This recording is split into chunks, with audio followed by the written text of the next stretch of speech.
Notre invité, André Grésis, bonjour. Bonjour. Vous êtes éthologue au centre Ami Canin à Chancelade. Nous allons avec vous découvrir ou redécouvrir ce centre Ami Canin, puisque vous nous aviez fait l'amabilité, mais il y a quelques années déjà, de nous présenter sur l'antenne donc ce centre. Donc on va le refaire aujourd'hui, d'autant qu'il y a une actualité en ce qui concerne le dressage des chiens ou des chiots en particulier. Vous allez tout nous expliquer dans un instant. D'abord, je le disais, vous êtes éthologue. De quoi s'agit-il? Parce que c'est pas une profession qui est très courante. Non, éthologue, et en plus, j'en fais pas moi une profession. Éthologue, c'est l'étude de l'animal dans son milieu, enfin dans le milieu où il vit à l'heure actuelle.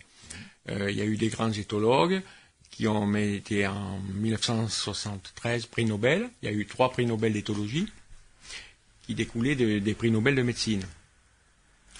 Donc c'est une véritable passion parce que là on n'est plus sur des dressages, on est sur de l'observation. C'est un travail de patience et d'empathie. Il faut se mettre à la place de l'animal. Donc, comme dit Boris Cyrulnik, si on se met à sa place, si on l'écoute, à ce niveau-là, on ne peut plus se permettre après. On ne peut plus tout se permettre. Qu'est-ce qui vous a incité à choisir cette branche et à vous passionner comme ça pour les chiens? Alors, ce qui a fait basculer et qui a fait complètement changer ma vision du chien, c'est une expérience qui a eu lieu en 1959.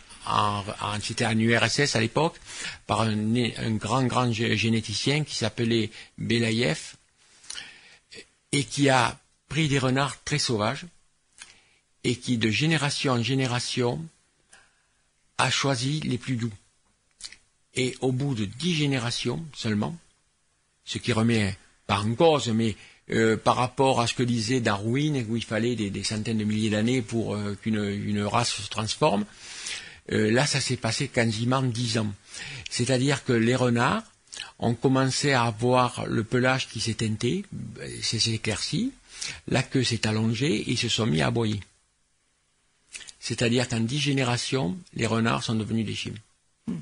Donc, ce qu'on pensait lors de la transformation du loup en chien, du loup d'Asie en chien, on pensait que ça s'était passé sur des milliers et des milliers d'années. Il est vraisemblable que ce soit passé bien plus vite que ça. Sur une période beaucoup plus courte. Beaucoup plus courte. Et cette expérience de Dimitri Belaïev a complètement bouleversé ma vision des choses et l'implication que je veux faire. Ça veut dire que si on travaille, moi je reste persuadé qu'on pourra faire diminuer de façon drastique le nombre de morsures en France. Ils sont à l'heure actuelle de plus de 200 000 déclarés. Alors, ce qui m'a motivé au départ, c'est que il y a eu des soucis de santé dans ma famille et j'avais un chien, donc m'occupant de mes proches où il y avait des problèmes de santé, je n'ai pas bien pu m'occuper du chien. Il n'a pas été abandonné pour autant, mais je l'avais confié à mes parents et je n'ai pas pu m'en occuper. Et après coup, au bout de quelques années, j'avais des remords et des regrets. Donc je me suis promis de m'investir à fond pour... il n'a pas été malheureux du tout, hein, mais je me suis promis de m'investir à fond pour pallier à ça. Donc il m'avait rendu service, je leur renvoie l'ascenseur. C'est uniquement ça. Mais entre le fait d'aimer, d'apprécier un chien et puis ensuite d'avoir ce centre canin, il y a quand même une marge parce que c'est alors peut-être une vocation. Alors moi je parlerai de ça parce que je l'ai découvert relativement sur le tard, mais c'est exactement ça. C'est exactement ça. Je dis moi c'était ma voie. Hein. C'était ma voie parce que j'avais travaillé dans une banque, donc il y avait peu de rapports. Et là c'est vraiment ma voie parce que j'éprouve du plaisir. J'ai actuellement à peu près 700 heures de vidéos sur le comportement du chien et j'ai environ 254 ouvrages sur les chiens.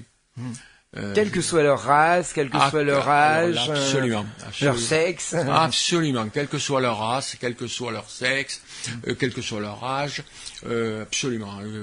J'ai pas d'idée préconçue, je suis ouvert face à eux, j'écoute, je regarde, Il vous a fallu une formation? Oui, il faut une grande formation, oui, absolument. Ça, c'est un petit peu le handicap pour certaines personnes qui, quand je le vois, ça me fait un peu de peine.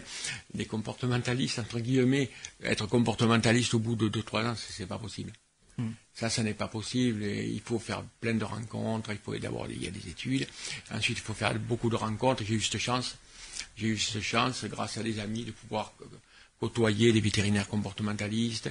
J'ai côtoyé à plusieurs reprises Boris Cyrulnik, le neuropsychiatre, des grands noms, mais c'est le hasard aussi. Enfin, le hasard, ou alors c'est peut-être l'investissement qui fait que les rencontres se font peut-être aussi. Il vous a fallu pour ça aller dans différents centres un peu partout en France? Oui, et en Allemagne. Et en Allemagne, à l'Institut Max Planck, qui est pour moi la mecque de... La référence? La référence, oui. La référence. Oui, tout à fait, oui. Il y a des grands centres. En France, beaucoup moins, malheureusement, beaucoup moins. Il y a quelques grands noms, mais très peu. Vous auriez pu, à un moment donné, lâcher prise parce que vous laissez penser qu'il faut plusieurs années d'études, j'ai failli de patience aussi, sûrement. J'ai failli lâcher prise pour plusieurs raisons, vous avez raison.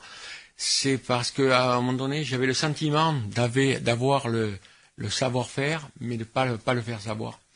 C'est-à-dire que la découverte qu'on a fait, je n'arrivais même pas à la faire connaître. Pour quelle raison? Il y avait des freins? Il y a des freins.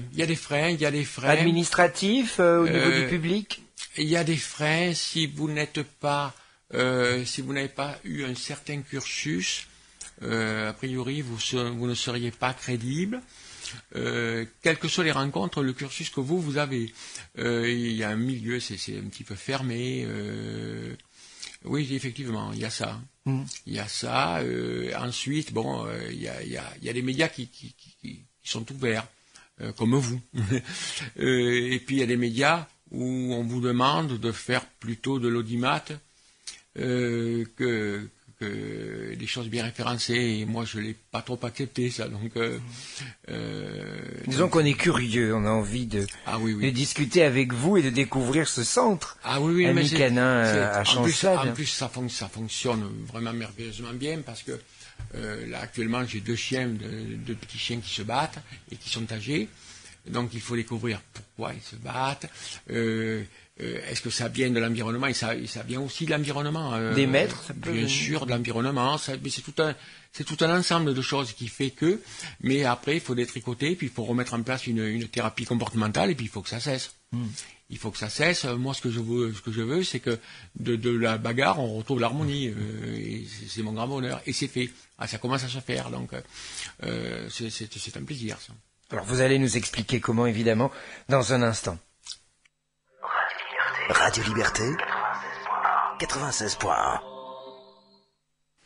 André Grézis, notre invité aujourd'hui, éthologue du centre Ami Canin à Chancelade. On va essayer de comprendre avec vous quelles sont les activités, les comportements que vous proposez, que vous regardez chez les chiens, que vous accueillez chez vous. Mais vous arrive-t-il aussi d'aller chez eux, enfin chez les propriétaires en tout cas? Oui, bien sûr. On le fait au centre où on peut se déplacer. Alors, sur certains problèmes, moi j'aime bien le faire au centre parce que les chiens sont sur un terrain neutre. Alors, on sent très bien qu'ils sont pas aussi à l'aise que chez eux. Et là, on voit bien le problème et à mon avis, c'est plus facile à traiter. Qu'est-ce que vous proposez donc aux propriétaires lorsqu'ils vous amènent, enfin, peut-être qu'ils ne vous amènent pas l'animal du premier coup, ils prennent rendez-vous. C'est exactement ça. C'est exactement Comment ça ça. Dans un premier temps, on reçoit les gens pendant 2 heures. On fait une analyse comportementale. C'est un questionnaire qui a été fourni par une école vétérinaire. Il y a 80 questions. Et là, on a des renseignements sur l'environnement, sur les habitudes des gens. Et à la fin de cet entretien, on a déjà pratiquement la solution. il m'est arrivé de solutionner des problèmes sans jamais voir le chien. Ça sous-entend, dans vos propos en tout cas, que le comportement de l'animal, du chien, vient d'abord de ses maîtres. Absolument. C'est ce que disait Skinner dans les années 1940. Nous sommes le produit de notre environnement et tout ce qui nous entoure est déterminant. Et c'est valable pour les humains, c'est valable, c'est valable pour les humains, c'est valable pour les chiens, bien sûr. Un chien alpha, s'il est dans une famille bienveillante, il n'aura pas le même comportement s'il est d'une famille, au sein d'une famille de gens agités qui crient souvent. Il n'aura pas du tout le même comportement. Et pourtant, c'est le même chien. Donc, l'environnement est très important. Qu'il soit en appartement, en maison individuelle, bien sûr. Enfermé en plein air. Non, mais moi, j'ai vu des gros chiens, genre Bouvier bernois en appartement. Et c'est d'ailleurs un chien qui était à 900 km de chez moi, où les gens m'ont téléphoné parce que lorsqu'il fermait la porte, il se mettait à aboyer. Et à l'appartement, un Bouvier bernois, ça fait beaucoup de bruit. Et on a solutionné le problème par téléphone. Sans donc ni voir l'animal, simplement en écoutant les propriétaires. Les propriétaires avaient leurs parents étaient en Dordogne. Donc j'ai vu le chien environ 6-8 mois après. Mais le problème était résolu. Alors comment vous avez fait? Parce que ça paraît un peu incongru. Alors non, simplement que s'il aboyait, c'est qu'il avait des pics d'émotivité. Alors quand on me parle d'un chien qui aboie en appartement, c'est un problème de hiérarchie, c'est tout faux. C'est faux. C'est un problème d'émotivité, c'est-à-dire que lorsque les gens fermaient la porte, ils n'arrivaient plus à se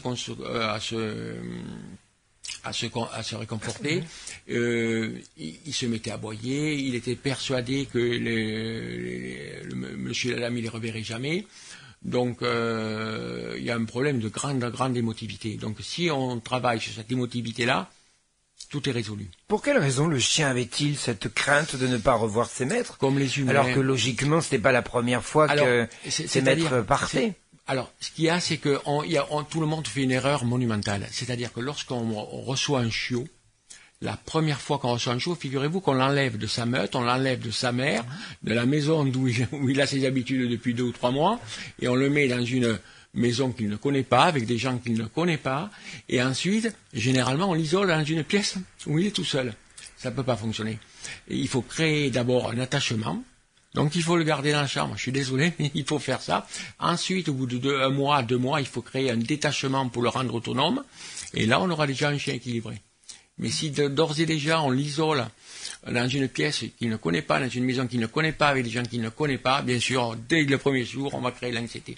Il n'y a pas un risque que l'animal s'habitue justement à être dans la même pièce, par exemple la chambre, que ses propriétaires? Non, puisque ensuite,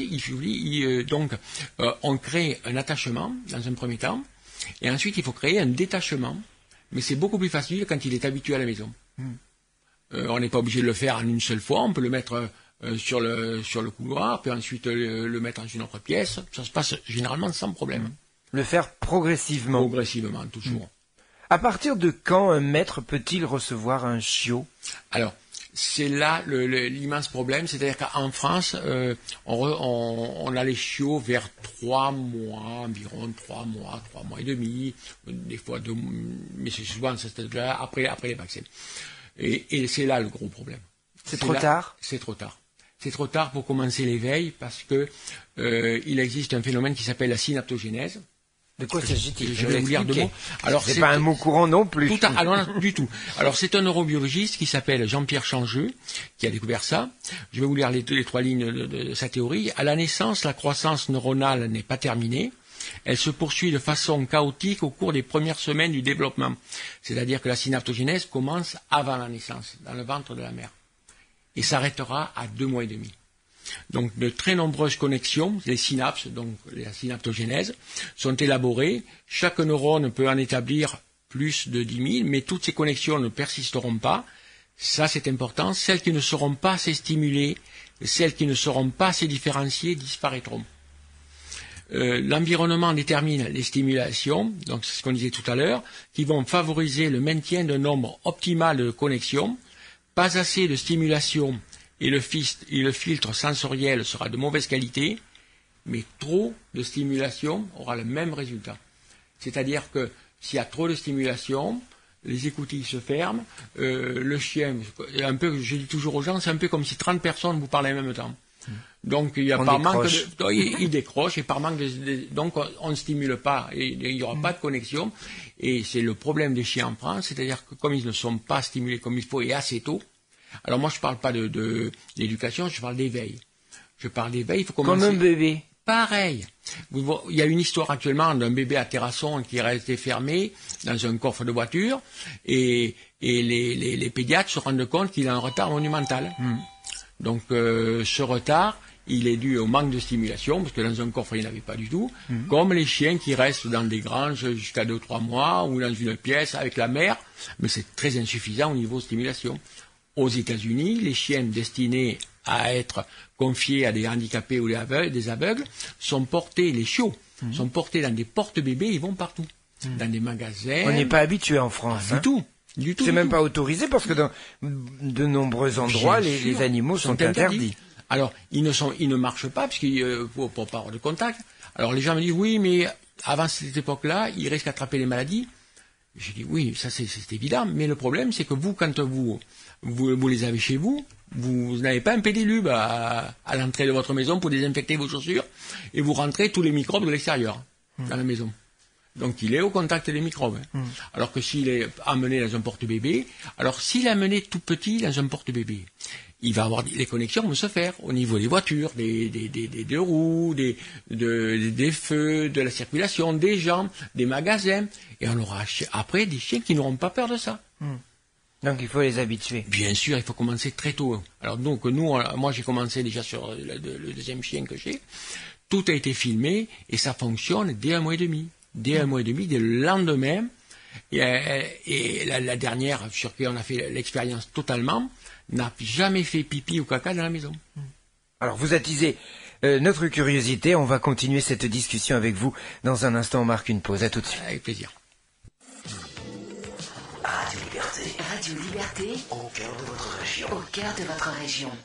On retrouve notre invité André Grésis pour nous parler de ce centre à Micanin, à Chancelade, de cette méthode aussi que vous nous avez brièvement expliqué juste avant la pause. Donc on va essayer d'en savoir un petit peu plus. Avant même de parler de cette méthode, comment faisiez-vous pour éduquer les chiens que l'on vous a amenés? On a parlé des maîtres, évidemment, avec qui il était important de dialoguer. Tout à fait. Mais au niveau des chiens, est-ce que vous avez quelque chose, des activités à leur proposer, un comportement Alors, comment faisiez-vous? Dans un premier temps, on travaille d'une façon un peu particulière. C'est-à-dire qu'on a mis en place un mot-clé qui signifie au chien qu'il a bien travaillé et qu'il est récompensé dans l'immédiat. C'est exactement ce que fait la louve avec les louveteaux. C'est-à-dire que la louve, quand elle appelle les louveteaux pour la nourriture, émet toujours un cri particulier. Donc ça, j'avais découvert ça il y a 15 ans. Et j'ai dit, ça peut s'adapter au chien. Et ça marche. Alors, quel que soit l'âge, un chien de 9 ans, 10 ans, ou un chiot d'1 mois et demi, ça fonctionne tout de suite. Au bout de 20 minutes, alors, le mot-clé, c'est moi qui l'ai trouvé.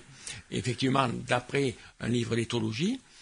En revanche, la remise de récompense qui s'appelle un renforcement, c'est toujours Boris Skinner qui a appliqué cette méthode à des pigeons dans les années 1930.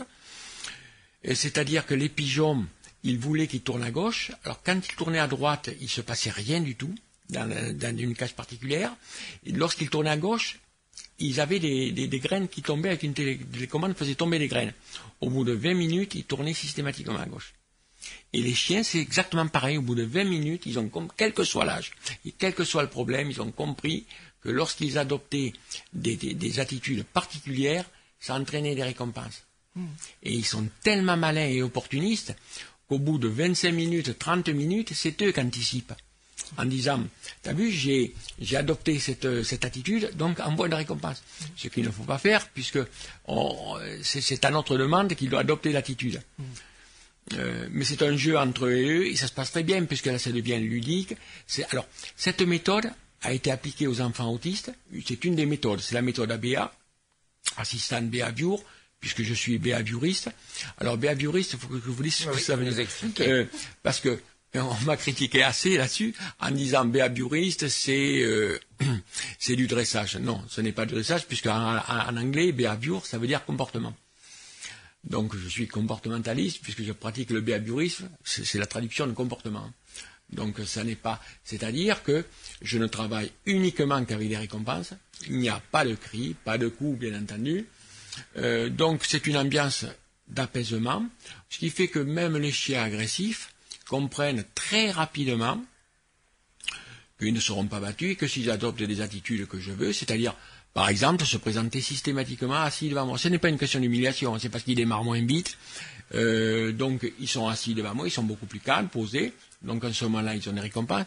Et ça, tous les chiens l'adoptent entre un quart d'heure et 20 minutes. Ils ont compris. Et je n'ai jamais prononcé le mot assis de ma vie. Pour quelles raisons les maîtres font-ils appel à vos services? Alors, ils font appel à mes services quand ils sont avec un chiot. Et généralement, ça se passe au bout de 6-7 mois, où ça commence à dérailler. C'est-à-dire que le chien ne revient pas quand on l'appelle.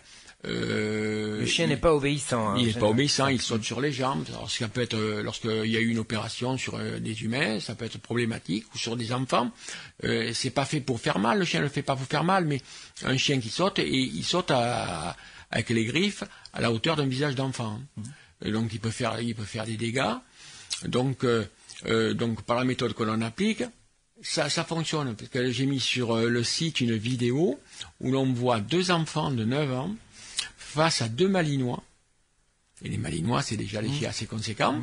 Et alors, c'est tout à fait magnifique. Et il y en a un des deux que je n'avais pas vu 10 minutes avant, un des 2 enfants.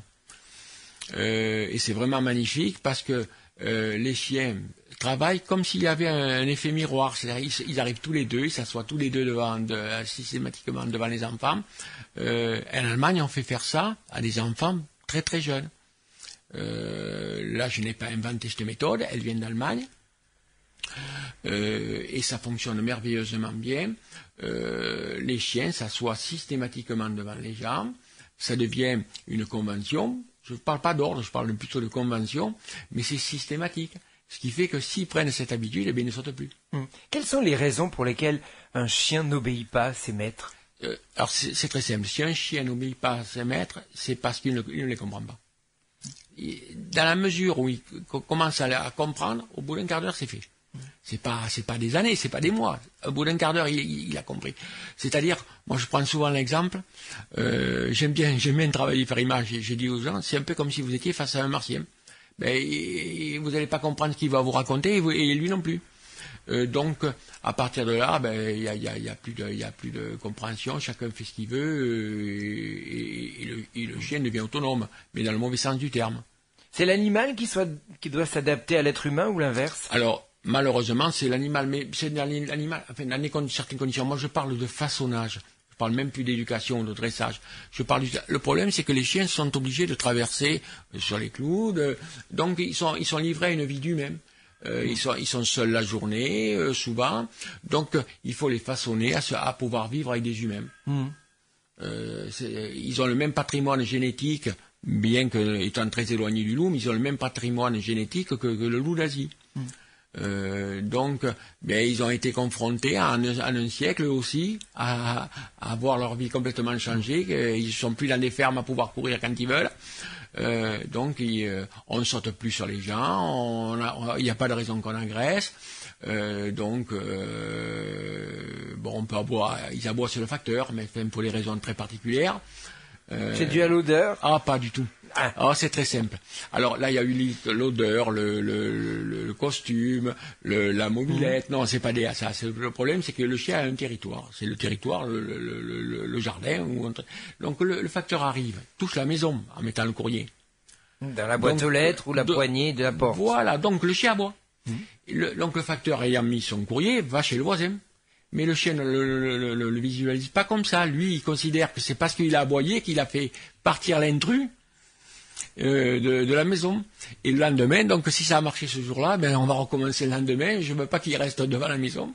Donc il fait partir un intrus en aboyant. Il est persuadé, alors qu'en réalité c'est pas du tout ça. Voilà ce qui se passe. Alors au début du siècle dernier, ce que faisaient les facteurs dans le Béarn notamment, alors qu'ils avaient des bicyclettes et que les chiens étaient en liberté dans les fermes, et donc ils se faisaient mordre, ils remplissaient leur poche de morceaux de pain, et en arrivant, ils jetaient des morceaux de pain, ce qui fait que c'était l'inverse. Eux, le facteur n'était plus un intrus, mais quelqu'un qui apportait des récompenses. D'accord, donc c'est toute une explication. Tout à fait. Merci, on va marquer une nouvelle pause et puis on va revenir sur donc cette nouvelle méthode puisque c'est aussi votre actualité. André Grésis, notre invité. Radio Liberté. Radio Liberté 96.1. 96.1. Dernière partie de cet entretien consacré aujourd'hui au centre Ami Canin à Chancelade avec son responsable et créateur d'ailleurs André Grésis. Et cette méthode, donc, qui est votre actualité, pour quelles raisons avez-vous décidé d'appliquer cette nouvelle méthode et, donc en Dordogne, est-ce que vous êtes le seul? Alors, j'avais vu des chiens, j'ai vu énormément de chiens, mais souvent avec des problèmes. Pratiquement tout le temps avec des problèmes. Alors, ça peut être des problèmes d'agression, mais ça peut être des problèmes plus insignifiants, mais des problèmes où ils n'acceptent pas de rester seuls, où ils ont certaines appréhensions à l'extérieur. Et j'essaie de comprendre. Et je me suis rendu compte que, en ayant lu les travaux de Jean-Pierre Changeux sur la synaptogénèse, que les chiens, puisque les connexions au niveau du cerveau du chien s'arrêtent à 2 mois et demi, et on commence généralement, entre guillemets, l'éducation à partir de 3 mois. C'est d'ailleurs ce que je reproche souvent, entre guillemets, à l'école du chiot, qui commence beaucoup trop tard. Et quand on parle d'école du chiot, c'est pas si mal, mais le problème, c'est que ça commence trop tard. Ça commence alors que les connexions sont terminées. Les connexions sont faites, donc tout ce qu'on fera ne créera pas d'autres connexions.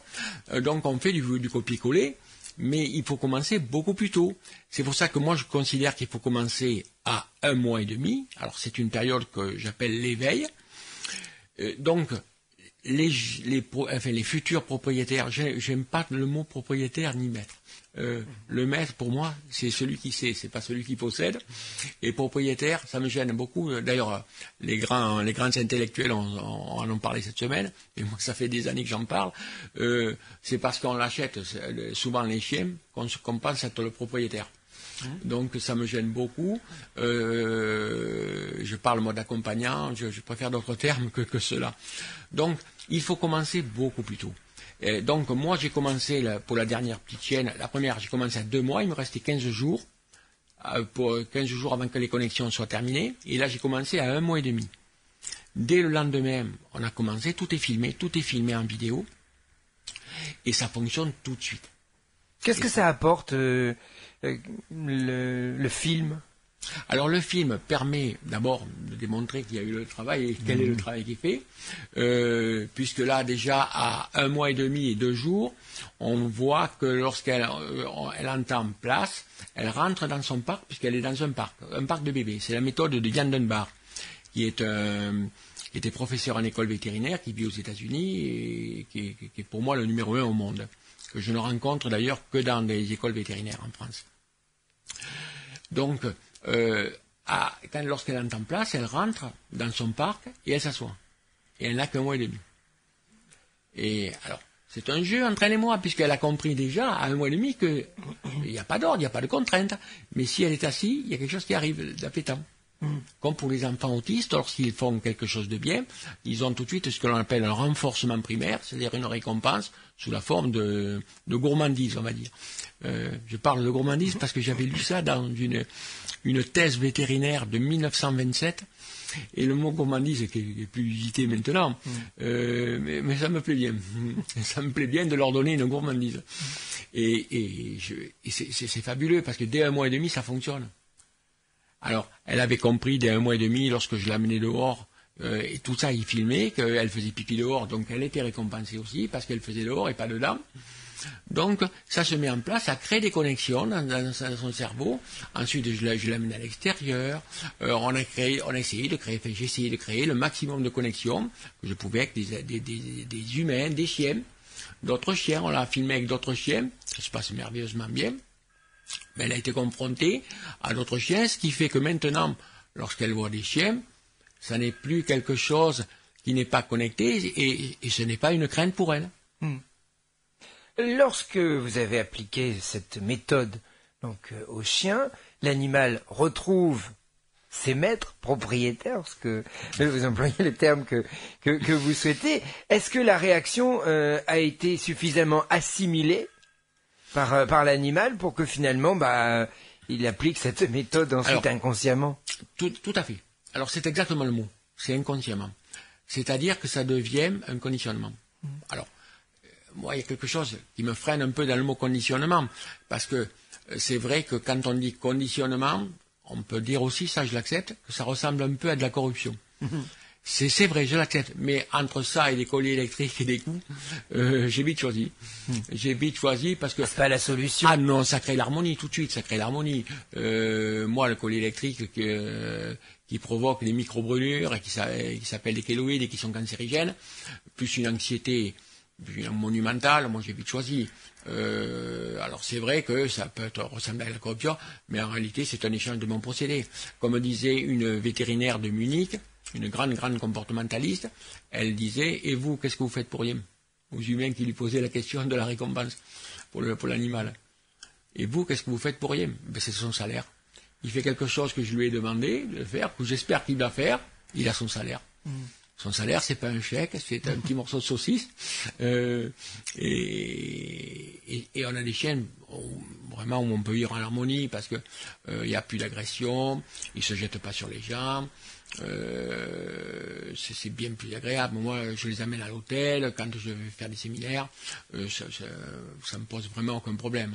Sur combien de chiens vous avez appliqué cette méthode déjà? Alors, sur cette méthode-là, environ une dizaine.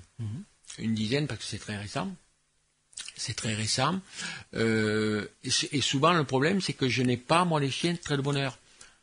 Alors, soit je peux le faire chez les éleveurs, mais il est très très rare que des gens aient des chiens à 1 mois et demi.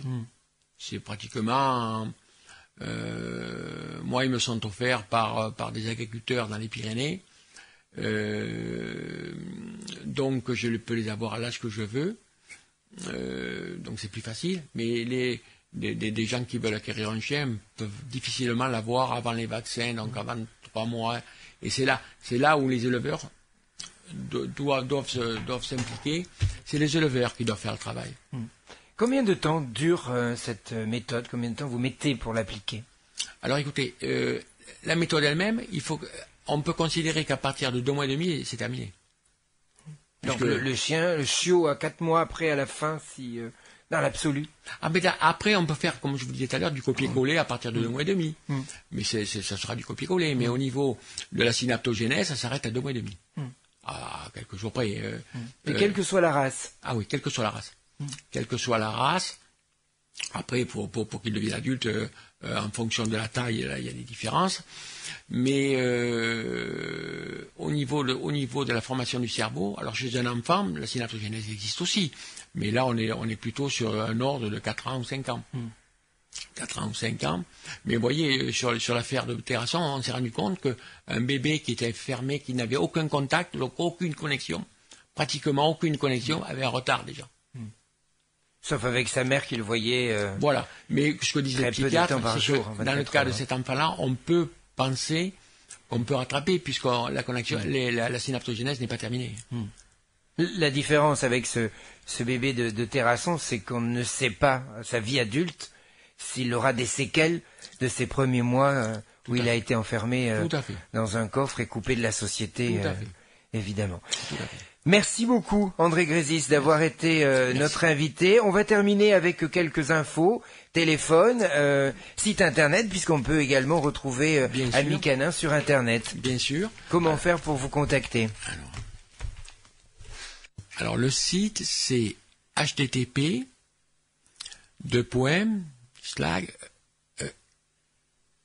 éthologiecomportement.sitego.fr. Donc là, on a une multitude d'informations.